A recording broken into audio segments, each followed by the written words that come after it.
அன்பு நண்பர்கள், வளமான வணக்கங்கள்.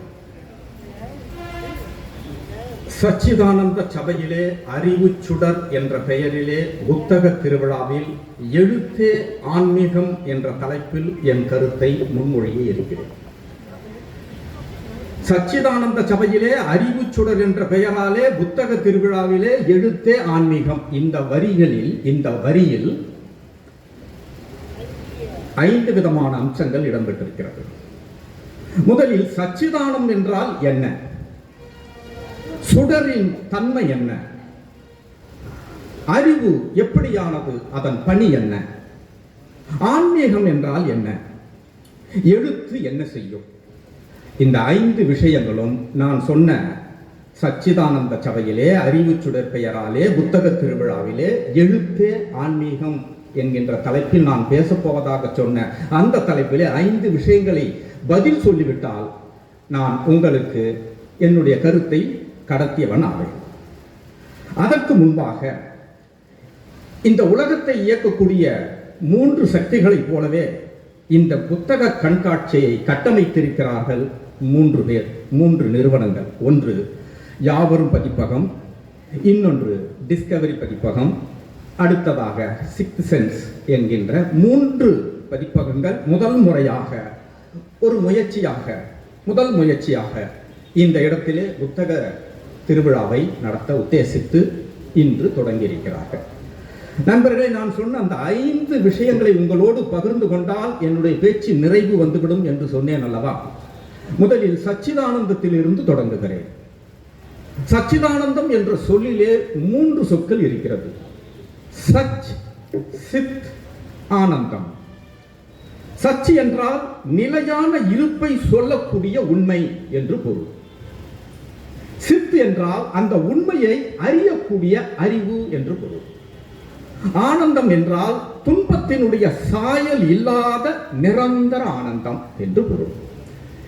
ஆக உண்மை, அறிவு, ஆனந்தம், இந்த 3ஐயும் எது தருமோ அது சச்சிதானந்தம். அது எதுவாக வேண்டுமானாலும் இருக்கட்டும், அவையெல்லாம் சச்சிதானந்தம்.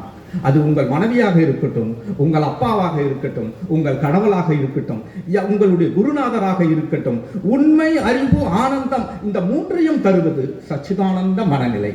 அவ்வளவுதான் இந்த சச்சிதானந்தத்துக்கான பெயர் விளக்கம்.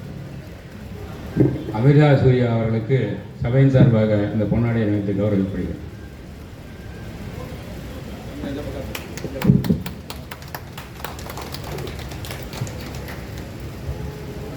நண்பர்களே, அந்த சபையிலே சச்சிதானந்த பொருள் சொன்ன பிறகு அந்த சபையிலே இப்போது அறிவு சுடர் என்கின்ற சொல் வருகிறது. அறிவு சுடரில் இந்த சுடர் என்பதை மட்டும் இப்போது நாம் எடுத்துக்கொள்ளலாம். சுடர் என்ற சொல் ரொம்ப விசேஷமான ஒரு சொல். தீபம் என்பது தீயின் பிஞ்சு. தீபம் என்பது தீயின் பிஞ்சு. தீ மிக பிரம்மாண்டம் என்றால் அதனுடைய பிஞ்சு தான் சுடர். தீபம் என்பது தீயின் பிஞ்சி. இந்த சுடர் என்கின்ற சொல் ஏன் விசேஷமானது என்றால் அதற்கு ஒரு சின்ன குட்டி கதையிலிருந்து நான் திரும்பவும் வருகிறேன். நண்பர்களே, ஒரு மன்னருக்கு ஒரு சந்தேகம் வருது, ஒரு பெரிய சந்தேகம் வருது. ஒரு பெரிய விஷயத்தை, ஒரு சின்ன விஷயம் அபகரிக்க முடியுமா? ஒரு பெரிய விஷயத்தை ஒரு சின்ன விஷயம் அபகரிக்க முடியுமா? அப்படி அபகரிச்சுட்டு ஏதும் தெரியாதது மாதிரி அந்த சின்ன விஷயத்தால் இருக்க முடியுமா அப்படின்னு ஒரு மன்னருக்கு சந்தேகம் வரும். பெரும்பாலும் மன்னர்களுக்கெல்லாம் இப்படிதான் சந்தேகம் வரும். ஏன்னா வேலை வெட்டி இருக்காதுல்ல. அதனால இந்த மாதிரி சந்தேகம் உடனே அமைச்சர்கிட்ட கேட்கிறார், இந்த சந்தேகத்துக்கு எனக்கு பதில் சொல்லுங்க. ஏதாவது ஒரு காரணத்தை சொல்லி அதுக்கு பதில் சொன்னா பரவாயில்ல. ஒரு பெரிய விஷயம் சின்ன விஷயத்தை விழுங்கி விட்டு ஏதும் தெரியாதது போல் சின்ன விஷயமாகவே இருக்குமா? இது ஏண்டா அமைச்சர், எனக்கு ஒரு நாள் டைம் கொடுங்க அப்படின்ட்டு வீட்டுக்கு போயிட்டு இங்கேயும் அங்கேயும் நடந்துக்கிட்டே இருக்காரு. 8 வயசு பொண்ணு, அவருடைய மக, ஏன்பா இப்படி நடந்து வரேன்? இல்லைம்மா, இப்போ நம்ம வீடாக இருந்தால் என்ன நினைப்போம்? வேற யார் வீடோ வச்சுங்களேன், அப்பா ஏதோ யோசனை நகர் இருக்காரு, ஏன்பா இப்படி சுற்றி குட்டி போட்ட பூனையாட்டம் வரீங்க, என்னன்னா கம்னு உன் வேலையை பாரு அப்படின்னு சொல்லுவோம், போய் படி அப்படின்னு. ஆனால் அந்த அமைச்சர் தன்னுடைய 8 வயது சிறுமியிடம் தன்னுடைய பிரச்சனையை சொல்றமா, இது மாதிரி ஒரு மண்ணை இந்த ஒரு கேள்வி கேட்டான், அதுக்கு என்ன அர்த்தம்னே தெரியல, பெரிய விஷயத்தை சின்ன விஷயம் முழுங்கிட்டு ஒண்ணுமே தெரியாத மாதிரி இருக்குமாமே, அப்படி எதுனா சாத்தியம் இருக்காமா அப்படின்னு. அந்த பொண்ணு அப்பா இதெல்லாம் சாதாரண விஷயம், ஜுஜிபி, இதுக்கு போய் நீங்க எதுக்கு என்ன கூப்பிட்டு போங்க, நான் நிரூபிச்சே காட்டுறேன் அப்படின்னு அந்த பொண்ணு. அப்ப கூட வேற யாரா இருந்தா சொல்லுவாங்க, இந்த அதிக பிரசங்கத்தனை வேணான்னு. ஆனா அந்த அமைச்சர் தன்னுடைய 8 வயது சிறுமியை அழைத்துக் கொண்டு அரண்மனைக்கு வருகிறார். மன்னா, நீங்கள் கேட்ட கேள்விக்கு என்னுடைய 8 வயது சிறுமியை பதில் தருவதாக சொல்லிவிட்டால் எனவே அழைத்து வந்திருக்கிறேன் என்று சொன்னார். அந்த 8 வயது சிறுமி மன்னரை பார்த்து, மன்னா, போர்க்களத்திலே உடைந்து போன தளவாடங்கள் எல்லாம், போர்க்கருவிகளாம் எங்கே வைத்திருப்பீர்கள் என்று கேட்கிறார். அது ஒரு அறையில இருக்குமா, எல்லாம் உடைஞ்சு போன கத்தி கேடயம் எல்லாம் அந்த ரூம்ல இருக்குது, அங்க யாருமே போக மாட்டாங்க, அது உடைஞ்சு பாழா போனதுன்றதால அது இருட்டா இருக்கும், அந்த பக்கம் நாங்க யாரும் போக மாட்டோம். இல்லை, நான் அந்த அறைக்கு தான் போக வேண்டும்.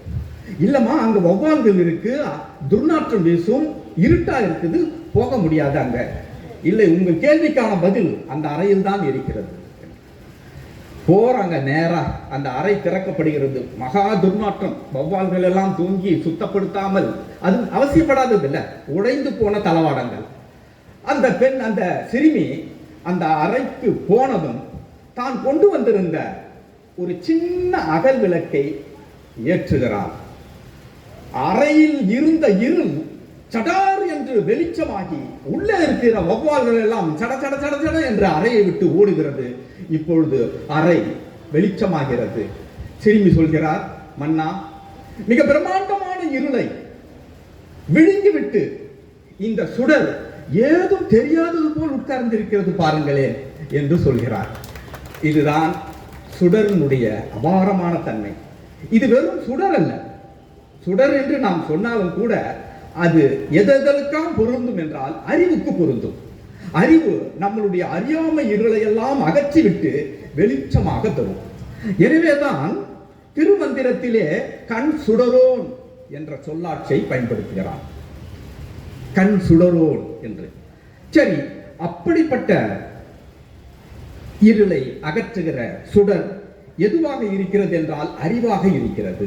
சரி, அறிவு அப்படின்னா என்ன? அறிவுனா என்ன? அறிதல் தான் அறிவு. நாம் எதை அறிந்து கொள்கிறோமோ அதுதான் அறிவு.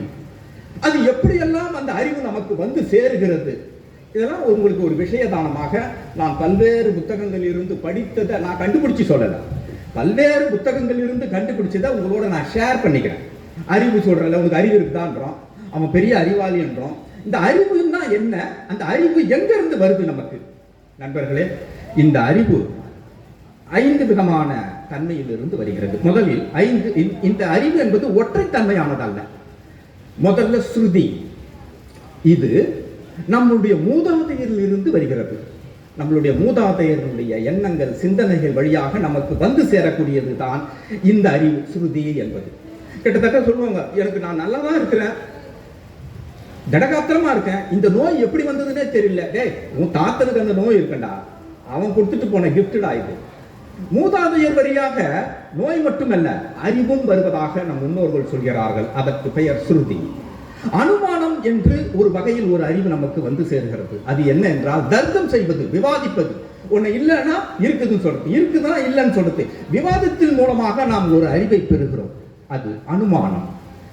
இன்னொன்று பிரத்யட்சம், நமது புலன்கள் வழியாக அறிந்து கொள்வது. நெருப்பு எரிது, கையை வச்சா சுடுதுன்னா நெருப்பு சுடும் என்கின்றதை எப்படி நாம் தொட்டதால் அறிகிறோம். எனவே புலன்கள் வழியாக கிடைக்கக்கூடிய அறிவு பிரத்யட்சம். பிரத்யாகரா என்று ஒன்று சொல்வார்கள். தியானத்தில் தன்னை உணர்ந்து தன்னை அறிதல், அப்படியாக வரக்கூடிய அறிவு ஒன்று. நண்பர்களே, இப்படியாகத்தான் அறிவு நமக்கு வந்து சேருகிறது. அறிதல் முறை இப்படியாக இருக்கிறது. சரி, இந்த புத்தகத்தெல்லாம் படிச்ச அறிவு வந்துருமா? இவ்வளோ புத்தகம் வச்சிருக்காங்கல்ல, இவ்வளோ புக்கையும் படிச்ச அறிவு வந்துருமா? சார், புக்கு படிச்சா அறிவு வந்துடும் அப்படின்னா தமிழ்நாட்டில் இருக்கிற எல்லா முனைவர்களும் அறிவாளியா இருப்பானே? அப்படி ஒன்றும் இல்லையே. ஆக புத்தகம் படித்தால் அறிவு வருமா? கண்டதை படித்தவன் பண்டிதன் ஆவான். இப்போ ஒரு சம்பவத்தை இன்னொரு முறை சொல்கிறேன். ஒரு சம்பவம், கிருபானந்த வாரியார் பெரம்பூர்ல மைதானத்தில், விளையாட்டு மைதானத்தில் ஒரு மீட்டிங் வைக்கிறார். கிருபானந்த வாரியார் நிறைய பிள்ளைகளை அழைத்து வர சொல்லியிருந்தார். பிள்ளைகள் எல்லாம் வரிசையாக இருக்கிறார்கள். கிருபானந்த வாரியார் கேட்கிறாரு, புக்கு படிச்சா அறிவு வருமா? பிள்ளைங்களை பார்த்து. நமக்கு சொல்லி கொடுத்தது தானே, புக்கு படித்தா நல்ல அறிவாகிடுவே அப்படின்னு. புக்கு படித்தா அறிவு வருமா? எல்லா பிள்ளைகளும் ஆமாம் அறிவு வரும் அப்படின்னு. கிருபானந்த வாரியார் ஆரம்பிக்கிறார். காலையில் சூரியன் வருதா? வருது. மாலையில் போயிடுது. 1ஆம் தேதி சம்பளம் வருதா? வருது. 31ஆம் தேதி போயிடுது. போன மாதம் உனக்கு ஜுரம் வந்ததா? வந்தது. அப்புறம் போயிடுச்சு. சொந்தக்காரங்க வராங்களா? வராங்க. அப்புறம் போயிடுறாங்க. நண்பர்களே, வரக்கூடியது எல்லாம் போகக்கூடியது என்பது விதி. எது எது வருதோ அவையெல்லாம் நிச்சயம் போய்விடும். புத்தகம் படித்தால் அறிவு வரும் என்றால் அதுவும் ஒரு நாள் போயிடும். கரெக்ட் தானே? புத்தகம் படிச்சா அறிவு வருதுன்னு போயிடும் இல்ல? லா பிரகாரம், ரூல்ஸ் பிரகாரம் அதுதானே. ஆனா இந்த ஔவையார் என்ன சொல்றாங்க? புக்கு படிச்சா நெருப்பால போகாது, நீரால போகாது, திருடல் கொள்ள அடிக்க மாட்டான், அடுத்த ஜென்மத்துக்கும் இந்த அறிவு வரும்ன்றாங்க. அது எப்படி? அது ரூல்ஸ் மாறுது இல்லைங்க. புக்கு படிச்சா அறிவு வரணும், வரக்கூடியதெல்லாம் போகக்கூடியது என்றால் ஏன் இந்த புத்தகத்தால் படிச்ச அறிவு வந்து போகல? ஏன் ஜென்ம ஜென்மமா வருதுன்னு இந்த ஔவையார் சொல்றாங்க? அப்படி என்றால் கிருபானந்த வாரியார் ஒரு விளக்கத்தை சொல்கிறார். அது அப்படி அல்ல. இறைவன் எல்லோருக்கும் சமமான மூளையை கொடுக்கிறார், எல்லோருக்கும் சமமான அறிவை தருகிறார். இதுல சின்ன அறிவு, பெரிய அறிவு, சுமாரான அறிவுலாம் இல்லைங்க. இறைவனுக்கு அந்த பாகுபாடே கிடையாது. எல்லோரையும் சமமாகத்தான் படைக்கிறார்.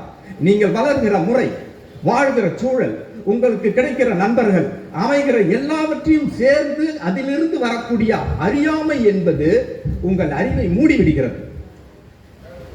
அப்படி அறியாமை மூடி இருக்கும் போது, புத்தகங்கள் படிக்கிற போது மெல்ல மெல்ல அறியாமை விலகி இறைவன் கொடுத்த இயல்பான அறிவு மேலே வந்து விடுகிறது. எனவே புக்கு படிச்சா அறிவு வரும் என்பது அல்ல, அறியாமை போகும் என்று விளக்கம் சொல்கிறார் கிருபானந்த வாரியார். நண்பர்களே, நான் சொன்னதில் சச்சிதானந்தம் சொல்லியாச்சு, சுடர் சொல்லியாச்சு, அறிவு சொல்லியாச்சு. இப்போ 2 விஷயங்கள் தான், ஆன்மீகம், எழுத்து. இது சொன்னோம்னா நான் முடிச்சுக்கிறேன். சரி, ஆன்மீகம்னா என்ன?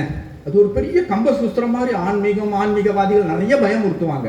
நான் ரொம்ப சிம்பிளா தாங்க புரிஞ்சு வச்சுருக்கிறேன் என்னுடைய ஆன்மீகத்தை.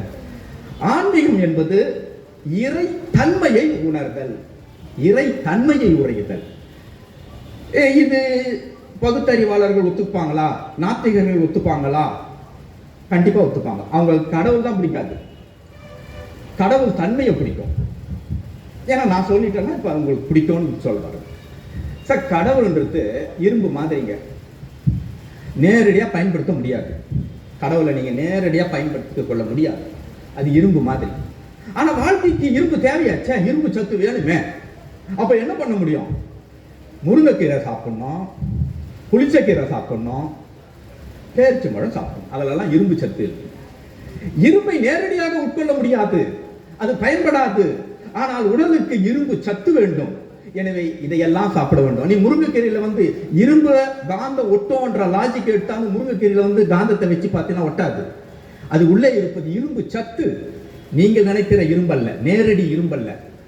அப்படி என்றால் நாம் இறை தன்மையை தான் உணர வேண்டும். அந்த இறை தன்மையை உணர்ந்து விட்டால் நாம் ஆன்மீகவாதிகளாக இருப்போம். சரி, ஆன்மீகம் என்பது தன்னை உணர்தல் தான், எனக்குள் இருக்கக்கூடிய தன்மை உணர்தான். நான் யாருன்னு தெரிஞ்சிச்சுன்னா, எனக்குள்ள கடவுள் யாருன்னு தெரிஞ்சிச்சுன்னா நானே கடவுள்கிட்ட போயிடுவேங்க. அதனால தான் எனக்கு ரொம்ப பிடிச்சது அத்வைதம். ஆ என்றால் இல்லை, துவைதம் என்றால் இரண்டாக இருப்பது. இரண்டாக இருப்பது இல்லை. கடவுள் என்பது பரமாத்மாவாக இருந்தால் மனிதர்கள் எல்லாம் ஜீவாத்மா. அது ரெண்டும் வேற வேற இல்லை, ஒண்ணுக்குள்ள ஒண்ணு இருக்கு.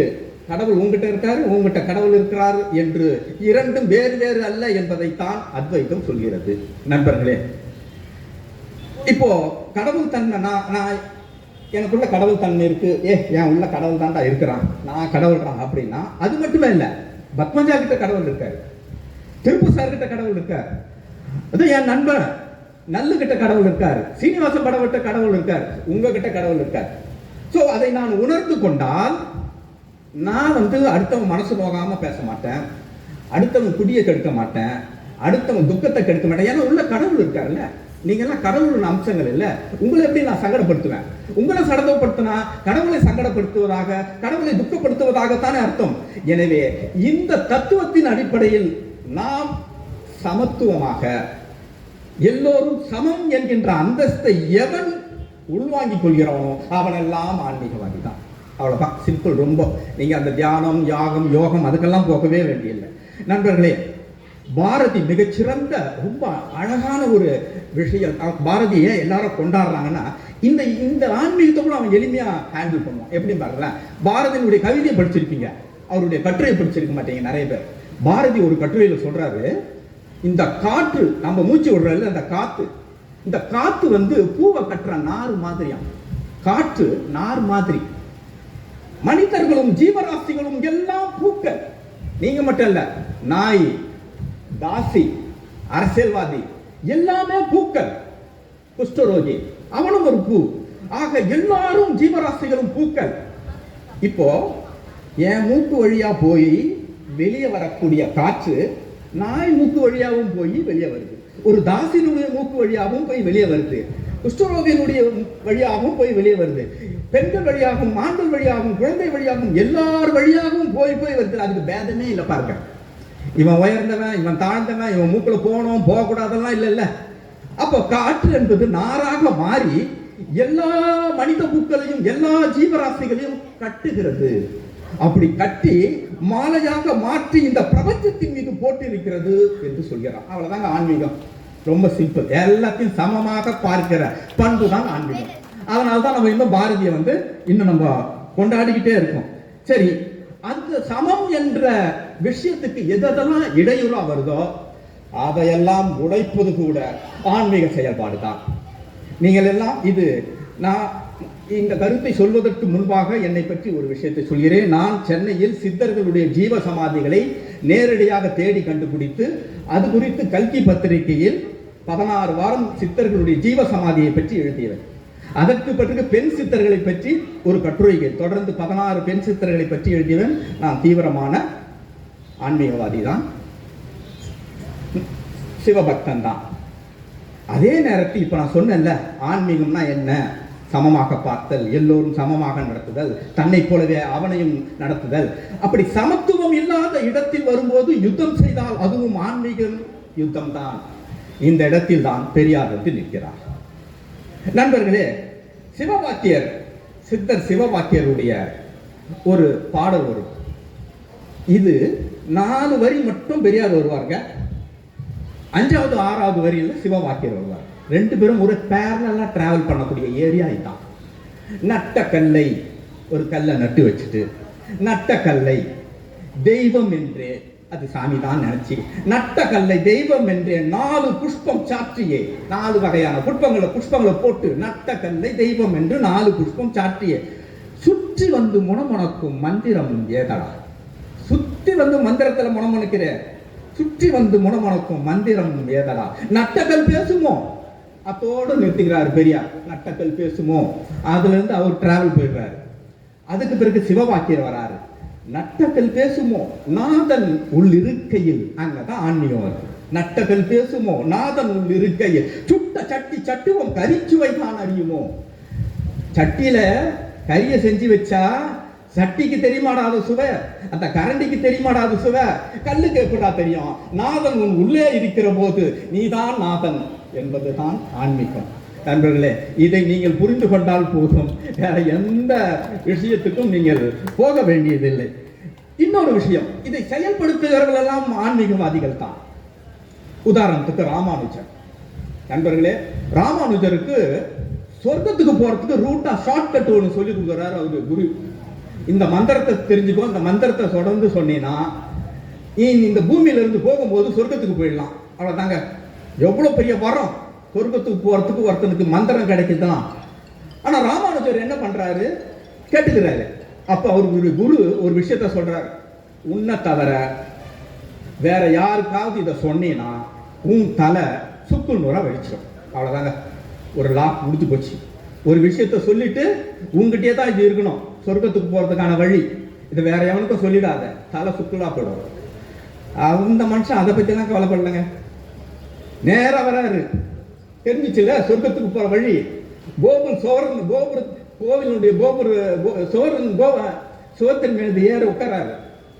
கோவில் சுவர் மீது ஏறி உட்கார்ந்து வயலுக்கு போவோரையும் வருவோர்களையும் கூலி விவசாயிகளையும் எல்லாரையும் அழைக்கிறார், வாங்கடா வாங்கடா வாங்கடா. ஒரு ரகசியம் சொல்றேன் உங்களுக்கு, சொர்க்கத்துக்கு போவதற்கான வழியை சொல்கிறேன், மந்திரத்தை சொல்கிறேன், எல்லாருக்கும் சொல்லி அந்த மந்திரத்தை சொல்றாங்க.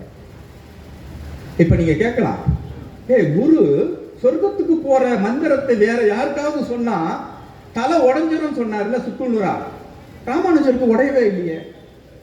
நண்பர்களே, தான் பெற்ற இன்பத்தை, தான் பெற்ற மகிழ்வை எல்லோருக்கும் சொல்வதுதான் ஆகச் சிறந்த ஆன்மீகம். எனவேதான் எல்லோருக்கும் சொல்கிற போது எல்லோரையும் அவர்களை சமமாக கருதி அவர்களுக்கு இந்த சொர்க்கத்தின் மந்திரத்தை சொல்லும் போது இப்படிப்பட்ட மனநிலை, இப்படிப்பட்ட மனோபாவம் கொண்டவனை எந்த கடவுளாலும் ஒன்றும் பண்ண முடியாது. கடவுள் தோற்றிருமிடம் இதுதான். ஏன் உடையில? உடைக்க முடியாது. கடவுளுக்கு அந்த பவர் இல்ல. எந்த பவர் இல்ல? அடுத்தவனுக்கு உதவக்கூடிய, அடுத்தவனை தன்னை போல் நம்பக்கூடியவனை அழிக்கக்கூடிய தன்மை கடவுளுக்கே இல்லைங்க. அதனால்தான் அவருக்கு தலை சுக்குநூறா போகல. ஆக இந்த செயலும் கூட ஆன்மீகம் தான். அப்போ ஆன்மீகத்தை பற்றி பேசி, கடவுளை பற்றி பேச, நான் கடவுளாக உணர்ந்து கடவுள் கிட்ட வந்துட முடியுமா? வரதுக்கான சாத்தியங்கள் இருக்கு. வள்ளலார் அப்படிதானேங்க, சாதாரண மனுஷனா பிறந்தவர் தானே வள்ளலார். இப்ப கோவில்கள் இருக்குல்ல அவருக்கு வழிபாடு. கண்ணப்ப நாயனார் சாதாரண காட்டுல இருந்தவன் தானே, அவர் கடவுள் அந்தஸ்தை அடையவில்லையா?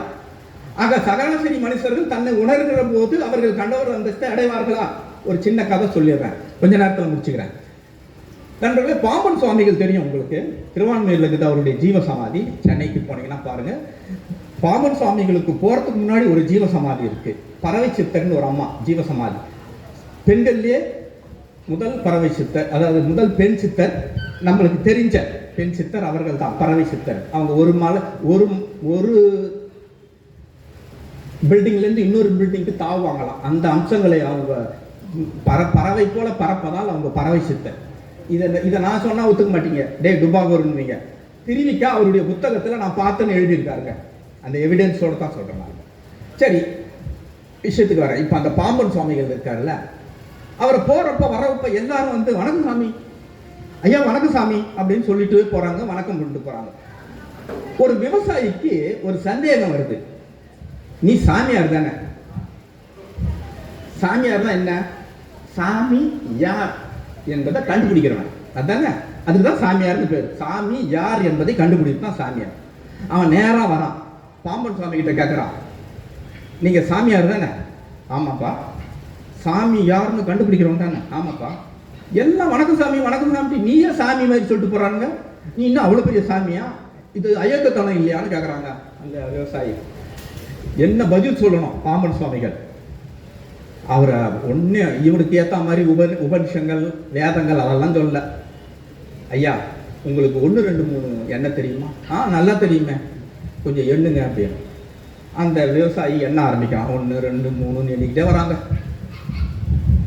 81 88 89 90 வரும்போது நிறுத்துன்றாரு. 89னா 9 10 தானே சொன்னோம், அது என்னடா 90 அப்படின்னாரு. ஆமாங்க, 90 90 90 எப்படி வந்துச்சு? 100 வரல, இன்னும் 10 இருக்குது. 89 தானே வந்துருக்குது, 90 ஏன் நீ சொன்ன? ஆக இறைவனை நோக்கி நாங்கள் சென்று கொண்டே இருக்கிற போது, இறைவனுக்கான எல்லா அம்சங்களையும் கண்டுவிட்டு அதை நெருங்குகிற போது 89ஆக இருந்த நாங்கள் 100ஐ அடைவதற்கு முன்பாக 90ஆக எப்படி மாறிவிடுகிறதோ, அப்படி சாமி யார் என்பதை கண்டுபிடிப்பதற்கு முன்பாக எங்களை நீங்கள் சாமி என்கிறீர்கள் அப்படின்னு சொல்றாரு. அந்த டிராவல்ல வர்ற இடம் தான் 90. சாமி, சாமியார் பதிலா சாமி என்பது.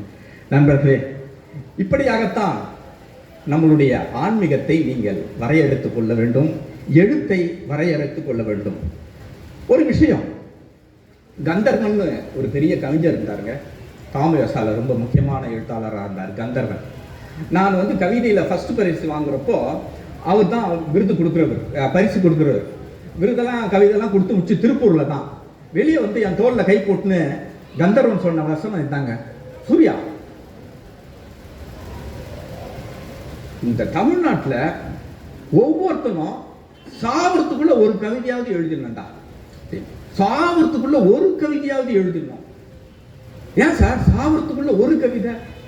எல்லாரும் எப்படி கவிதை எழுதணும்? காதல் கவிதையாவது எழுதிட்டோம், ஒரே ஒரு கவிதையாவது மனுஷனா பிறந்தவங்க ஒரு கவிதையாவது எழுதிடணும். அது எப்படிங்க? அதுக்கு என்ன அவசியம்னு கேட்கிறேன் நான் கந்தர்வன் சார்கிட்ட. கவிதை எழுதும்போது மட்டும்தான் நான் வன்னியர், நான் முதலியார், நான் செட்டியாருக்காக கவிதை எழுதுறேன், நான் ரெட்டியாருக்காக கவிதை எழுதுறேன்னு எழுத மாட்டான். ஜாதி மதம் எல்லாவற்றையும் துறந்து விட்டு கவிதை எழுதுகிற போது மட்டும் அவன் மனிதனாக இருக்கிறான் அல்லவா? எனவே வாழ்நாளில் ஒருவனாவது ஒரு முறை கவிதை எழுதிவிட்டால் அவன் மனித அந்தஸ்தை அடைந்து விடுவான். எழுத்து அதாங்க சொல்லி கொடுத்துட்டு ஏன் எழுதணும்னு கேட்கறேன்ல. எழுதும் போது அது ஒரு தியான நிலைக்கு வருது இல்ல, கவனம் குவியுது இல்ல, அப்போ அகந்தை குறையுது இல்ல, அப்போ அடுத்தவனை பத்தி எல்லாம் கவலைப்படுவதில்ல. அந்த தன்மை தான் எழுத்து சொல்லக்கூடிய ஒரு முக்கியமான விஷயம். இப்படி வரிசையா நிறைய கதை வச்சுக்கிறேன். எனக்கு 50 நிமிஷம் சொல்லிட்டு 1/2 hour ஆக்கிட்டாங்க. இப்போ எவ்வளவு ஆச்சு டைம்னு தெரியல. அதனால சிலதெல்லாம் கட் பண்ணிட்டு நேரா விஷயத்துக்கு முடிச்சுக்கிறேன். நண்பர்களே, ஒரு 2 கதை, ஏன்னா கதை சொன்னா உங்களுக்கு ஈஸியா கன்வே ஆவீங்களே அப்படின்றதுக்காக சொல்றேன். இந்த அறம் தாங்க ஆன்மீகம். எல்லோருக்குமான அறத்தை எவன் பேசுகிறானோ அவனெல்லாம் ஆன்மீகவாதி தான். அந்த வகையில் பார்த்தால் காரைக்கால் அம்மையார், திருமூலர், பாரதி, வள்ளுவர், தோமுசி ரகுநாதன், ஜெயமோகன், தேவதச்சன், தஞ்சை தவசி எல்லாமே வருவார்கள். நண்பர்களே, தோமுசி ரகுநாதன் பத்தி ஒரு கட்டுரை ஒன்று படிச்சங்க. அவர் நாவல் ஒன்று எழுதி இருக்காரு. விட்டு ஒன்று அழுகுறாங்க மனுஷன். அவங்க சம்சாரம் வராங்க. என்ன ஆச்சு? செட்டியார் செட்டாருமா. யாரு? இவர் எழுதுற கதாபாத்திரத்துல, இவர் எழுதுற நாவல்ல தான் செட்டியார், இவர் தான் சாவடிக்கிறாரு. செட்டியார் செத்துறாருமா. அவங்களுக்கு ஒண்ணுமே புரியல. செட்டியாரா? எந்த செட்டியாருன்னு. என் கதையில வர்றாரு, அவர் இறந்துட்டாருமான்னு கண்களையும் சொன்னோம்னா போயா லூசுன்ற மாதிரி அந்தம்மா போயிட்டாங்க. அதுக்கு பிறகு ஒரு மனிதன் இறந்து விட்டால் எப்படி துக்கம் அனுஷ்டிப்பார்களோ அவ்வளவு காலத்துக்கு அந்த காரியம் செய்யும் அளவுக்கு அவர் எழுதாமல் துக்கத்தை அனுஷ்டித்ததாக ஒரு கட்டுரையில் படித்தேன். உண்மையா பொய்யான்னு எனக்கு தெரியாது. ஆனால் படைப்பில் வரக்கூடிய தான் படைத்த மனிதனை இறந்து விடுகிற போது கண்ணீர் விடக்கூடிய, அவனுக்கு அஞ்சலி செலுத்தக்கூடியவன், அவன்தான் ஆன்மீகவாதி. அதுதான் ஆன்மீகம் விஷயம். தான் எழுத்துன்னு வந்துச்சுல. இப்ப ஆன்மீகம் சொல்லிட்டேன், இப்ப எழுத்து. எனவே நண்பர்களே, தேவதச்சன்னு ஒரு கவிஞருங்க. எழுத்துக்கு வரேன் இப்போ. சார், நீங்க அர்த்தநாரீஸ்வரர் பார்த்திருப்பீங்க. ஒரு பக்கம் ஆண், ஒரு பக்கம் பெண். அர்த்தநாரீஸ்வரர், சிவனும் சக்தியும். இப்போ தேவதச்சன் ஒரு கவிதையில எழுதுறாரு. கேட்கிறாரு, கவிதை சொல்லல, அந்த கண்டென்ட் மட்டும் உங்ககிட்ட சொல்றேன். சிவனுடைய பாதி ரைட்டு, சக்தியினுடைய பாதி, ரெண்டும் சேர்ந்து அர்த்தநாரீஸ்வரர், சிவசக்தி. இப்ப தேவதச்சன் நம்மளை கேட்கிறாரு, இந்த பாதி ஓகே, அந்த பாதி ஓகே, மீதி பாதி எங்க? நம்ம எத்தனை பேர் போயிருப்போம் கோவிலுக்கு, அர்த்தநாரீஸ்வரர் பார்த்திருப்போம். சிவனுடைய சக்தியும் சக்தியினுடைய பாதியும் சேர்ந்துச்சுங்க அர்த்தநாரீஸ்வரர். 2 பாதிக்குது. அப்ப மீதி பாதி எங்க போச்சு? சிவன்ல பாதி எங்க? சக்தியில பாதி எங்க? தெரியல. இது வரைக்கும் நானும் சிவபக்தன் சொல்லி திருமந்திரம் நான் வேலை செஞ்சது கல்கின்றதால திருவாசகம், திருமந்திரம் எல்லாத்தையுமே படிக்கிறோம். ஆனா இந்த கேள்விக்கு பதில் தெரியலையே. சக்தியில பாதி எங்கடா போச்சு? சிவன்ல பாதி எங்க போச்சு? தேவதச்சன் கவிதை எழுதுகிறார். அப்படி கவிதை எழுதும் போது அவர் சொல்கிறார், சிவனுடைய ஒரு பாதியும் சக்தியினுடைய ஒரு பாதியும் கைலாயத்திலிருந்து வழிக்கு கீழே பூமியில் விழுந்தது. 2 பார்ட்ஸ், அதுல பாதி ஒண்ணு, இதுல பாதி ஒண்ணு. அப்படி விழுந்த கடவுளின் உடல்கள், அது கடவுளினுடைய உடல்கள் அல்லவா? எனவே அழியாமல் யுகம் யுகமாய் இருக்கிறது, ஆணும் பெண்ணுமாய் என்று முடிக்கிறார். அந்த பாதி தானே இவா, அந்த பாதி தான் நான். சிவனுடைய பாதி தான் நான், சக்தியோட பாதி தான் இது. உங்க வீட்டுல உங்க எல்லா ஆணும் பெண்ணும் இப்படித்தான் என்று தேவதச்சன் ஒரு கவிதையை முடிக்கிறார். ஒரு எழுத்து என்ன செய்யும் என்றால், இப்படி உங்களுக்கு ஆன்மீக தரிசனங்களை தரும். சரி, அவர் தான் அப்படி சொன்னாரு. சமீபத்தில் வந்த தஞ்சை தவசி ஒரு கவிதை எழுதியிருக்கிறார். இப்ப சமீபத்தில் போன சனிக்கிழமை, மாதொரு பாகன், சுயநல வலை, அர்த்தநாரி, மறையாத மறுபாதி, நீயா நானா அங்க விகாரம் என்று எழுதுகிறார். என்ன சொல்றாருன்னா, சக்தியினுடைய முழு உருவம் வெளியே வந்துடுச்சுன்னா உனக்கு கெப்பாசிட்டி இல்லைன்னு சொல்லி உன்னை எவனோ மதிக்க மாட்டான்னு சொல்லி அவளுடைய சக்தியை கம்மி பண்றதுக்காகத்தான் அவளுடைய பாதியை வாங்கி நீ வச்சுக்கிட்ட.